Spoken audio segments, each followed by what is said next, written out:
Eu sou o Amílcar Correia e este é o P24. Estados Unidos, o Estado de Direito é para todos e não apenas para quem votou em Trump. Os hotéis onde os agentes do ICE foram instalados em Minneapolis são um dos alvos dos manifestantes. Os protestos estão a crescer depois da morte de mais um cidadão norte-americano no sábado.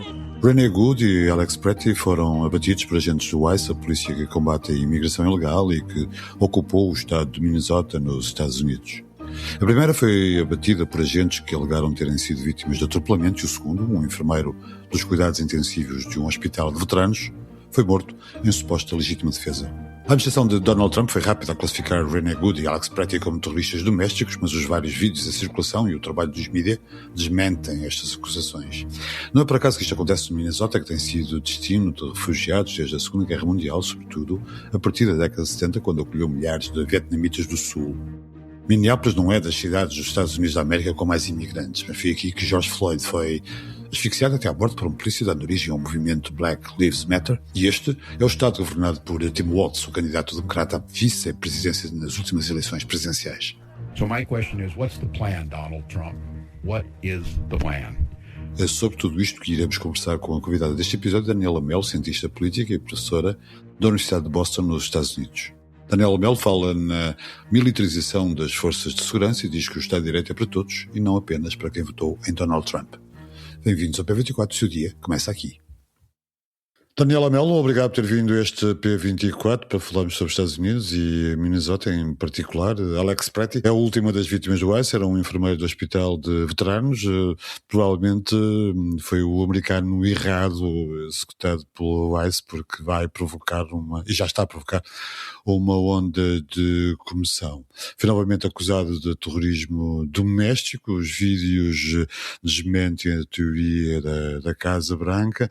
Acha que esta morte vai obrigar o ICE a recuar até à luz das últimas declarações de Donald Trump ao Wall Street Journal, segundo o qual o governo vai ter que rever tudo e investigar o acidente e até se mostrou disposto a retirar os agentes da cidade, embora sem especificar um prazo? Olá, Amílcar, e obrigada pelo convite. Só o presidente Trump, na verdade, é que pode responder a essa questão. É a sua ação e da direção que ele der a Kristi Noem e depois a Gregory Bovino e Tom Homan, que estão à frente da ICE e da Guarda de Fronteiras. É deles que depende realmente este tipo de decisão. Portanto, o que é que vamos vendo nas entrelinhas? Que há uma pressão enorme neste momento, uma grande pressão do público sobre a administração. Depois do que aconteceu este fim de semana, os americanos ficaram absolutamente horrorizados, escandalizados com o que aconteceu a Pretty, apesar de, obviamente, continuar a haver narrativas contrastantes e polarizadoras e haver também uma parte do público americano mais próxima ao movimento MAGA que continua a defender este tipo de táticas. No entanto, o que nós sabemos é o que as sondagens têm mostrado e claramente aquilo que a Casa Branca também já percebeu, que é, embora a maioria dos americanos queiram que haja e concordam com uma política de tentar capturar imigrantes que estejam no país ilegalmente, sem documentos, a maior parte dos americanos não concorda com este tipo de táticas, com este tipo de uso de violência, este excessivo uso de força e esta impressão de que os agentes da ICE e os agentes da Guarda de Fronteira, que estão a trabalhar lado a lado no Minnesota, estão a agir com impunidade. Portanto, o backlash tem sido forte, tem-se sentido nas ruas, não só nas ruas do Minnesota. Tivemos protestos e vigílias por todo o país, apesar de estarmos sob alerta, porque tivemos uma tempestade gigantesca que atravessou o país. Até aqui em estados como Massachusetts tivemos pessoas a sair à rua para fazer vigílias, para protestar o que aconteceu, o que está a acontecer no Minnesota, com temperaturas de 20 graus negativos. Portanto, estamos aqui realmente a falar de uma reação cívica quase visceral ao que está a acontecer. E claramente o presidente Donald Trump percebe que se o partido vai a eleições daqui a alguns meses e os membros do seu partido e os membros do Congresso também se estão a mostrar cada vez mais preocupados com essa situação, com essa escalada da violência, dos confrontos e a erosão da confiança entre o público de Minnesota e a liderança federal, obviamente. Portanto, já começam também a haver vozes dentro do Partido Republicano a pedir que hajam investigações, a pedir que haja mais transparência e também já a referir a necessidade de que estes agentes recebam outro tipo de treino, porque eles não estão treinados para lidar com este tipo de situações. Está um serviço de vigilância de fronteiras a ser transformado numa espécie de exército. Existem duas forças policiais no terreno, uma é o ICE e a outra é a Polícia de Fronteira, liderada pelo Gregory Bovino. Os primeiros usam máscara e este último tem-se apresentado com um ar militarizado, com um casaco que se transformou num símbolo, num ícone desta ocupação do Minnesota, pavoneando-se como se fosse um oficial das SA ou das SS. Aparentemente esta violência está até a criar abrir fissuras entre estas duas instituições. Podemos concluir isso? Bem, ambas as instituições estão sob a liderança do Departamento de Segurança Interna, que é liderado por Kristi Noem. E se formos ver, por exemplo, as campanhas que Kristi Noem tem levado a cabo para recrutar elementos para a ICE, também vemos esse tipo de simbologia, muito militarizado, muito nós contra eles, a linguagem do género vem ajudar, vem ser recrutado e vem ajudar a limpar o país, este tipo de linguagem. Portanto, é uma linguagem incendiária, não é? É uma linguagem que também cria logo uma linha divisória entre os bons e os maus, não é? Os bons sendo aqueles que vão ajudar a administração a levar a cabo este tipo de missões, mas que também desumaniza, e com linguagem que desumaniza as pessoas que serão capturadas neste tipo de ações e com este tipo de táticas. Portanto, todo o Departamento de Segurança Interna, sob Kristi Noem, tem tido este tipo de linguagem, este tipo de narrativa, mas também já se começam a ouvir ecos dentro das próprias instituições contra isto. Porquê? Porque depois também há uma diferença entre as pessoas que já trabalham para estas instituições há muitos anos e que têm mais experiência e as pessoas que estão a ser recrutadas neste momento. Só para dar uma ideia, para poderem recrutar pessoas para a ICE, porque tinham muita necessidade e cresceram muito rápido, estão a dar bónus de até $50 mil por recruta. Ou seja, são bónus gigantescos, o salário de um ano praticamente para serem recrutados à frente. Isto atrai, obviamente, muitas pessoas, muitos jovens, mas atrai sobretudo pessoal que já é do movimento MAGA, que já tem esta posição vincada, que já tem esta visão vincada e que não tem experiência no terreno que os outros agentes que estão há mais anos dentro da ICE têm. Portanto, há aqui uma grande preocupação, mesmo internamente, há uma certa celeuma com a erosão da confiança nestas pessoas que, obviamente, do seu ponto de vista, acham que estão a tentar melhorar a sua sociedade, mas a sociedade está-lhes a dizer que, na verdade, eles são intrusos e que não os querem ali. Portanto, a tensão é muito alta, é muito grande, tanto dentro da estrutura como fora dela. Depois tudo isto acontece num estado democrata, como o Minnesota, e numa cidade de Minneapolis. É por acaso ou de facto o que se passa tem também muito a ver com o facto do governador se chamar Tim Walz e ter sido vice-presidente candidato pelos democratas e por ser uma cidade que sempre recebeu refugiados ao longo da sua história e já agora no lugar do assassinato de George Floyd e do nascimento do movimento Black Lives Matter? Não, há claramente aqui uma politização da utilização das forças federais. É muito evidente, porque a questão da imigração e da imigração sem documentos é uma questão que abrange todo o país. No entanto, vemos estas ações musculadas apenas e só em cidades consideradas democratas, em estados considerados democratas ou porque são liderados por líderes desse partido. E é o caso que temos em Minneapolis, é o que aconteceu em LA e por aí fora.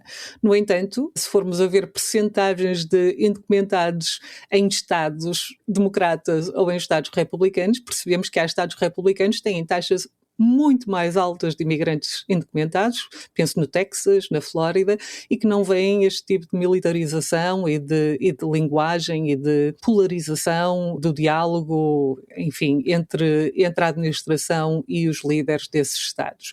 Obviamente a resposta da administração quanto a isso é que esses estados não são cidades-santuário, que não estão a proteger, que estão a colaborar.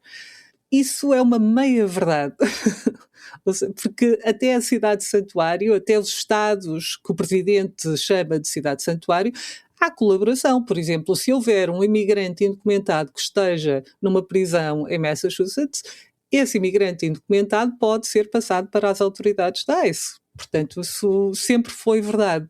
A questão é que a administração quer forçar e quer utilizar todos os instrumentos que tem à sua disposição para forçar as autoridades locais, para forçar as autoridades estaduais a participar neste tipo de rusgas. E aí é que se traçou uma certa linha vermelha entre Estados democratas e Estados republicanos.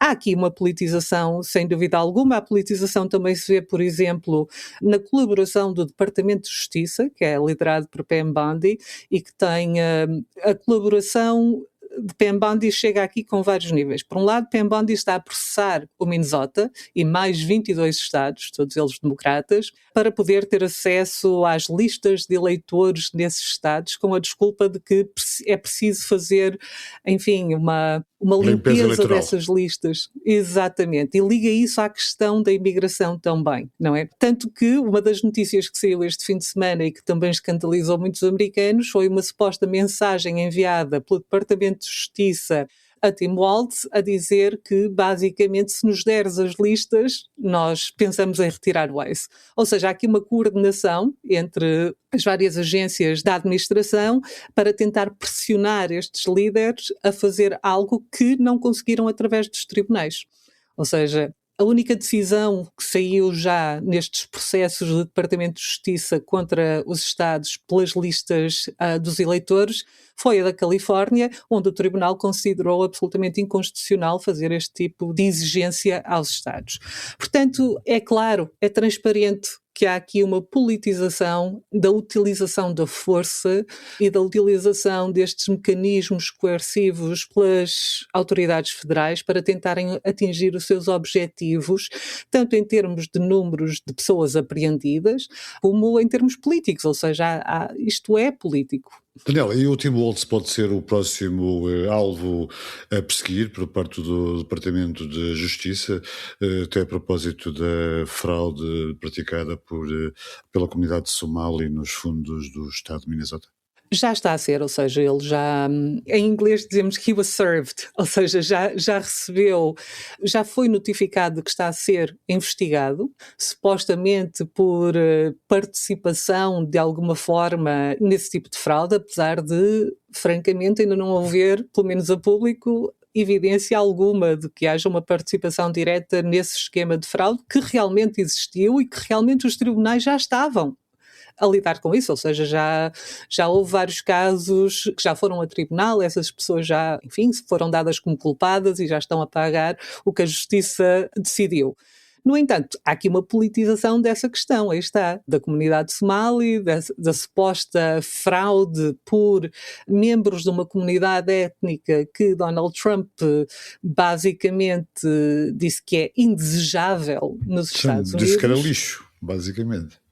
Enfim, eu estava a ser mais simpática, mas sim, quer dizer, utilizam palavras impensáveis vindas da boca de um presidente americano, quando a maioria dessa comunidade tem cidadania, ou seja, não estão aqui de forma irregular, não estão aqui de forma temporária, são cidadãos americanos.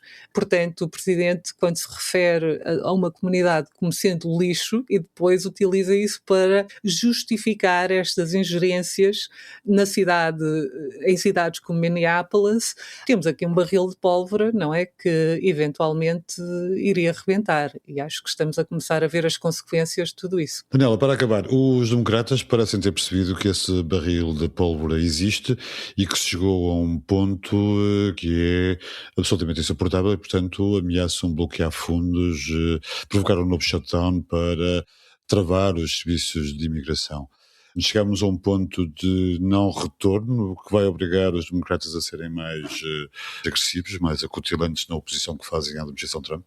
Ainda não me parece bastante claro se os democratas decidirão pelo shutdown ou não, até porque esse shutdown, ou seja, e se não houvesse uma aprovação agora no Senado de uma resolução para continuar a financiar o ICE e este tipo de iniciativas, essas agências têm dinheiro noutras que já foi postulado na Big Beautiful Bill, que foi a grande proposta de lei que foi aprovada no ano passado.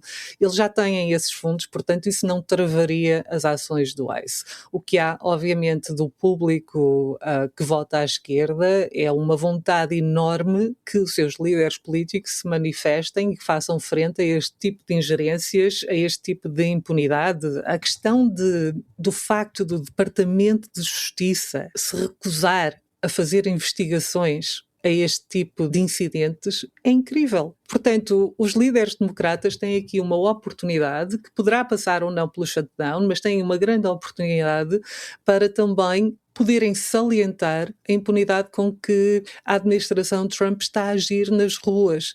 Está à vista de todos. Há aqui uma coordenação entre Pam Bondi, Pete Hegseth, entre o Departamento de Segurança Interna e a própria Casa Branca, que nós nunca vimos nos Estados Unidos. O Departamento de Justiça, o FBI, supostamente deveriam agir de forma semi-independente ou praticamente independente das vontades da Casa Branca. Mas nós sabemos que não é esse o caso. E o que é que temos? Temos um Departamento de Justiça e temos um FBI que está completamente subordinado à vontade do Presidente e que depois, para defender as ações do Presidente e para defender estas ações da ICE, basicamente recolhe todas as informações no terreno, não partilha essas informações com as autoridades estaduais e locais. Aliás, ainda este fim de semana, o próprio chefe da polícia de Minneapolis dava entrevistas em que dizia: nós não vimos absolutamente evidência nenhuma, ou seja, o que foi recolhido, se é que foi recolhido, não está a ser partilhado com as autoridades locais, que seria o normal. É esse o normal, ou seja, o normal era que, num caso destes, a cena do crime fosse isolada, houvesse uma investigação, a investigação seria sobretudo feita em conjunção entre o FBI e as autoridades locais. Nada disto está a acontecer. Portanto, há aqui um ar de ilegalidade, de impunidade, de falta de justiça, que realmente continua a incendiar as opiniões no país, e eu diria com boas razões, porque o Estado de Direito é para todos, não é só para quem votou em Donald Trump. Daniela, belo final. Obrigado por ter vindo ao P24. Obrigada. As autoridades iranianas revelaram um novo cartaz numa praça em Teherão, no qual alerta os Estados Unidos contra uma possível intervenção militar no país. Como ouvimos, as autoridades iranianas fixaram um novo cartaz em Teherão, onde advertem os Estados Unidos contra uma eventual ação militar. Entretanto, sabe-se agora que em apenas 2 dias terão morrido mais de 30 mil pessoas nos protestos no país. Só entre o dia 8 e 9 de janeiro, quinta e sexta-feira, terão morrido nas ruas do Irão mais de 30 mil pessoas, de acordo com os números que deram 2 responsáveis do Ministério da Saúde à revista Time, um número muito superior às estimativas que tinham sido divulgadas anteriormente. Saiba mais em público.pt. Obrigado por ouvir o P24. Voltamos amanhã.